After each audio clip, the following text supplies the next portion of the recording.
동화 읽어주는 소녀 5번째 이야기. 조각가와 죽음의 사신. 오래전 어느 도시에 이름난 조각가가 살았어요. 동물이나 새뿐만 아니라 인체상을 조각하는 능력이 매우 뛰어나서 그의 작품을 보고 있으면 마치 실존 인물이 눈앞에 나타난 것처럼 느껴졌어요. 감정과 표정까지 섬세하게 표현돼서 언제라도 살아 움직일 것만 같은 인상을 주었죠. 조각가는 자신의 능력에 대한 자부심이 어마어마했어요. 내 조각 작품은 완벽에 가까우며 누구도 결함을 발견할 수 없을 것이다. 하지만 그도 서서히 나이가 들어갔고 자신이 늙고 허약해져 가고 있다는 것을 깨달았어요. 그런데 높은 명예와 인기를 누리던 터라서 죽는다는 생각만으로도 마음이 불안했죠. 그런데 그 황금빛 시절에는 죽음이 갑작스러운 현상이 아니었어요. 오늘날처럼 심장마비 같은 증세로 갑자기 죽거나 하는 일이 없고, 염라대왕이 보낸 사신이 영혼을 데려가기 위해 죽음을 앞둔 사람을 방문해서 데려가곤 했답니다. 그래서 지상에서의 시간이 끝나고 죽음이 임박했음을 충분히 알아차릴 수 있었어요. 명성과 부를 누리는 데 익숙해진 조각가는 죽음에 대한 생각으로 근심이 깊어졌습니다. 이 멋진 생을 끝내야 하다니 너무나도 안타깝구나. 뭐 좋은 방법이 없을까?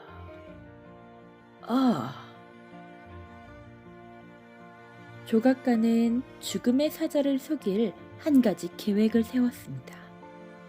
뚝딱뚝딱. 그는 자신의 모습을 똑같이 본뜬 100개의 조각상을 공들여 만들었어요. 신체도 똑같은 크기, 똑같은 얼굴 윤곽과 표정의 주름살까지 생생하게 새겼죠. 완벽하게 완성된 조각상 모두가 너무나도 그의 모습과 정확하게 일치해서 그가 조각상들 속에 가만히 서 있으면 어느 것이 사람이고 어느 것이 조각작품인지 가족조차 분간할 수가 없었어요. 그는 그 조각상들을 자기 집에 빼곡하게 세워놓았습니다. 때가 되어 죽음의 사신이 조각가의 영혼을 데리러 왔어요. 그런데 집안 가득 세워져 있는 조각가의 모습과 똑같은 조각상과 맞닥뜨린 사신은 너무나도 당황했어요. 단 한 명의 영혼을 데리러 온 것인데 그곳에 똑같이 생긴 101명이 있었던 거예요. 아니, 이게 무슨 일이야?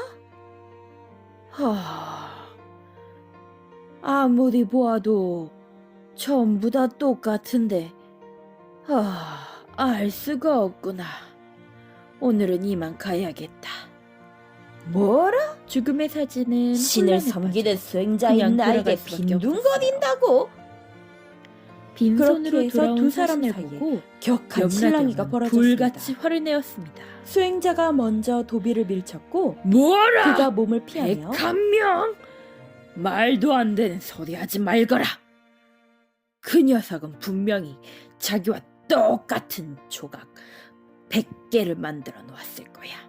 한 개, 아니 한 명을 찾아내지 않으면 너의 명을 부지하지 못할 것이다. 다시 돌아가거라. 염라대왕은 사신에게 얼른 다시 가서 조각가의 영혼을 데려오라며 불같이 화를 냈어요. 죽음의 사신이 다시 찾아온 것을 느낀 조각가는 다시금 100개의 조각상 속에 몸을 숨겼습니다. 사신 역시 반드시 조각가의 영혼을 데려갈 것이라고 결심했죠. 사신은 조각가가 자신을 혼란시키기 위해 조각상들 속에 몸을 감추고 있음을 알아냈어요. 숨을 참고 미동도 하지 않고서요. 조각상 하나하나를 자세히 확인했지만 너무나도 정교해서 조각가가 그것들 속에 어디에 있는지 도무지 찾아낼 수가 없었어요. 할 수 없이 또다시 포기해야 되나 하는 순간 사신은 이렇게 얘기했어요. 조각가여, 그대는 의심할 여지가 없이 천재적인 예술가며 뛰어나구나. 하지만 그대가 만든 이 조각상들 중 단 하나는 결함이 두드러져서 완벽한 작품이라고 할 수가 없구나. 삼류 예술가의 작품만도 못하다. 숨어있던 조각가는 자신의 작품에 대한 비난을 듣자 화를 참지 못하고 소리쳤어요. 내가 삼류 예술가보다 못하다고? 내 작품에 어디가 문제라는 건가? 조각가의 목을 움켜잡으며 사신이 소리쳤어요. 찾았다. 그리고는 그의 영혼을 데리고 떠났답니다. 조각상들은 비난에 흔들림이 없었지만 조각가는 사소한 비난에도 자존심에 상처를 입어 결국 죽음의 사신에게 들킬 수밖에 없었어요. 자존감에 대해 들어보셨죠? 자존감이 높으면 보통 굉장히 긍정적인 인성을 바탕으로 한다고 해요. 높은 자존감과 자존심이 너무 센 것, 이게 무슨 차이일까요? 한번 생각해 보신 적 있으실까요? 제가 건너 아는 친구 중에 굉장히 자존감이 높은 친구가 있었어요. 이 친구는 지금 30살인데 한 번도 연애를 해본 적이 없어요. 이유가 뭐냐? 일단은 얼굴도 괜찮아요.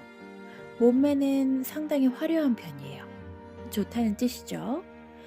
그런데도 불구하고 이 친구가 30이 되도록 한 번도 연애를 못 해본 이유는 백마탄 왕자님을 기다려서예요.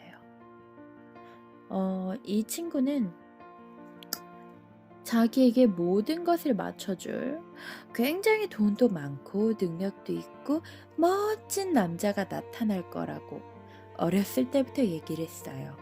한 중3쯤? 근데 그게 쉽나요? 그리고 왕자님을 만나려면 왕자님을 알아볼 수 있는 눈을 가지는 것, 그리고 왕자님을 사로잡을 수 있는 매력을 키우는 것, 다 굉장히 중요한 일이었겠죠.